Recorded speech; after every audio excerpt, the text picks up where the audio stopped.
আমাদের এটিএম আজহারুল ইসলাম বিপ্লবের সেনানায়ক, বিপ্লবের পর বিপ্লবীরা জেলখানা থেকে পৃথিবীর ইতিহাসে কোথাও নাই।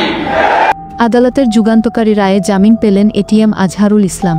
বাংলাদেশের রাজনৈতিক ও প্রযুক্তি ভিত্তিক সমাজে আজ যেটা নিয়ে সবচেয়ে বেশি আলোচনা চলছে তা হলো এক ঐতিহাসিক রায়। দীর্ঘদিন ধরে কারাবন্দী থাকা এবং একসময় মৃত্যুদণ্ডপ্রাপ্ত জামায়াতে ইসলামীর সাবেক সহকারী secretary general ATM Azharul Islam আজ আদালতের রায়ে জামিন পেয়েছেন।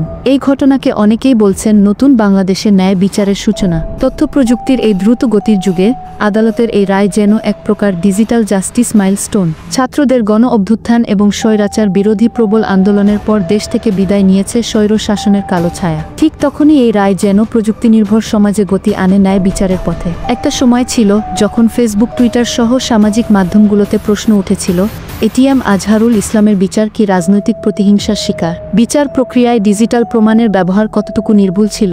সেই প্রশ্নের জবাব আজ যেন আদালত নিজেই দিল।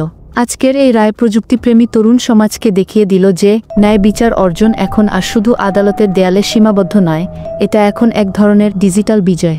যেভাবে ছাত্রদের আন্দোলনের খবর ছড়িয়ে পড়েছিল ইউটিউব, ফেসবুক আর ইনস্টাগ্রামে, ঠিক তেমনভাবেই এই রায়ও ভাইরাল হতে শুরু করেছে।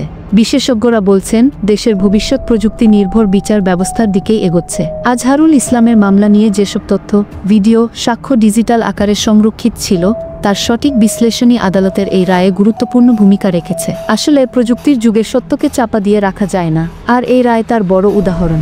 অনেকে বলছেন এই যেন তথ্য প্রযুক্তির সহায়তায় এক ডিজিটাল ইনসাফ। এই রায় শুধু একজন ব্যক্তির নয়, এটা একটি পুরো প্রজন্মের ন্যায় বিচারের প্রতিচ্ছবি। তরুণ সমাজ এখন আরও বেশি করে বুঝতে পারছে সোশ্যাল মিডিয়া, ব্লগিং আর ইউটিউব শুধু বিনোদনের মাধ্যম নয়, এগুলো ন্যায় বিচার আর গণতন্ত্র রক্ষার হাতিয়ার হিসেবেও কাজ করতে পারে।